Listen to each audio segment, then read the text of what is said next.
Anda kembali bersama kami di 60 menit special report pembuka mata mengungkap fenomena. Saudara, jelang pemilu 2024, lembaga survei marak bermunculan.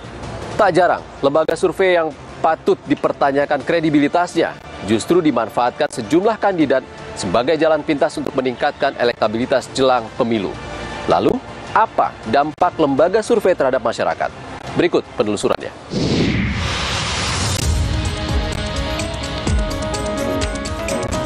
Jelang pemilu 2024, survei terkait partai politik, calon presiden, dan wakil presiden hingga calon anggota legislatif ramai di berbagai media. Tak tanggung-tanggung, hampir setiap bulan ada saja lembaga survei yang merilis hasil survei terbaru menurut versinya masing-masing.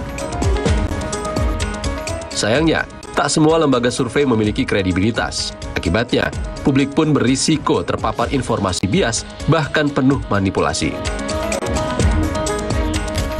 Perkumpulan Survei Opini Publik Indonesia atau Persepi misalnya mencatat ada sedikitnya 42 lembaga survei abal-abal yang menerbitkan hasil survei bermasalah. Anggota Dewan Etik Persepi, Hamdi Muluk menyebut bisa saja survei telah dipesan dan dimanipulasi untuk melahirkan opini bahwa figur pemesan survei memiliki pendukung cukup tinggi sehingga diperhitungkan partai politik dan masyarakat. Badan Pengawas Pemilu mengimbau masyarakat turut aktif mengawasi dan melaporkan jika ada kejanggalan suatu lembaga survei sehingga bisa ditindaklanjuti bersama Dewan Etik Lembaga Survei. Di masa tahapan pemilu ini, lembaga survei itu kan punya asosiasi. Dan yang menilai adalah asosiasinya, organisasinya, Dewan Etiknya.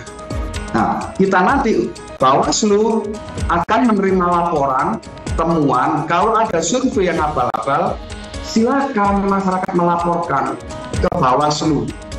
Nanti kita akan tindak lanjuti lewat undang-undang yang lain, misalnya undang-undang keterbukaan informasi publik. Tidak boleh menyiarkan berita bohong. Nah, kita masuknya di sana nanti. Jadi silakan masyarakat yang lembaga nanti yang menilai, bukan Bawaslu. Bawaslu tidak punya kewenangan, karena ini kan lembaga ilmiah survei, ada metodologinya.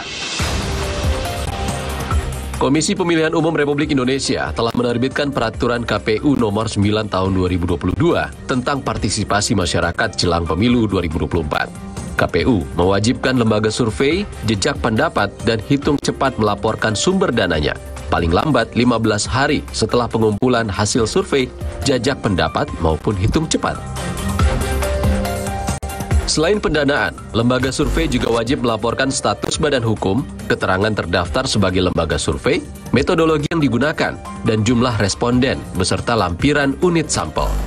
Sedangkan KPU hanya akan mengakui lembaga survei yang tergabung dalam asosiasi untuk pemilu 2024 untuk menyaring lembaga survei yang kredibel dan profesional. Lantas bagaimana para lembaga survei memenuhi persyaratan KPU demi diakui hasil surveinya? Dan bagaimana metode yang diterapkan supaya memenuhi kaidah ilmiah yang berlaku? Saya bertemu Direktur Eksekutif Lembaga Survei Indonesia atau LSI, sebuah lembaga riset opini publik yang telah berdiri sejak tahun 2003 dan aktif melakukan survei terkait kontestasi politik serta kebijakan publik. Lembaga survei yang benar harus memiliki integritas. Sekarang ini tahun politik, ada menjamur lembaga survei, itu berarti kan ada lembaga survei yang tiba-tiba muncul kan, atau munculnya timbul tenggelam hanya ketika lagi ada pemilu ada lembaga survei. Nah, rekam jejak itu menunjukkan bahwa lembaga survei yang memiliki kemampuan biasanya akan bertahan lama. Sebagai lembaga survei, Mas Hanan, itu kan angka yang ya relatif lah ya. Ada yang mengatakan itu mungkin angka yang besar atau itu tidak seberapa. Betul. Dananya itu dari mana sih sebenarnya? Dananya kalau di LSI itu ada beberapa jenis survei. Pertama, LSI biasanya melakukan setiap tahun itu National Tracking Survey. Itu dari sumber dana LSI sendiri. Yang kedua, survei LSI bekerja sama dengan berbagai lembaga. Lembaga-lembaga independen di tingkat internasional maupun di tingkat lokal. Nah, untuk survei-survei politik biasanya yang meminta survei itu adalah bisa dari kandidat, bisa dari partai politik ya, atau orang independen yang ingin tahu peta politik. secara umum ya. Yang paling penting adalah dari manapun dananya, itu dua prinsip tadi yang harus dipegang. Banyak yang tidak percaya dengan hasil survei kalau wah ini juga sudah pesanan dari kandidat lah atau parpol lah. Itu sebenarnya wajar nggak sih kandidat ataupun parpol yang membiayai juga? Ya memang begitu, wajar. Dari mana survei dilakukan kalau tidak ada biayanya kan gitu. Yang jadi masalah itu adalah adanya pandangan bahwa survei bisa survei itu manipulatif gitu. Ada pandangan bahwa hasil survei yang diumumkan itu bisa mempengaruhi pilihan orang. Tidak ada bukti yang menunjukkan bahwa hasil survei itu yang diumumkan mempengaruhi pilihan orang. Untungnya di Indonesia sekarang seperti banyak negara, kita punya asosiasi lembaga survei. Misalnya dalam hal ini Persepi ya, Perhimpunan Survei Opini Publik. Maka lembaga survei yang main-main, manipulatif, nakal segala macam itu bisa dicek. Karena itulah Persepi misalnya bekerja sama dengan KPU untuk memastikan agar survei-survei lembaga survei itu terverifikasi dan memiliki rekam jejak yang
Tapi dari situ kita juga harus kontrol. Artinya kontrol itu kualitasnya itu yang masuk itu kita harus betul-betul verifikasi. Bener nggak ini data itu diambil di titik sampel yang kita sudah dapat, yang sudah kita tentukan.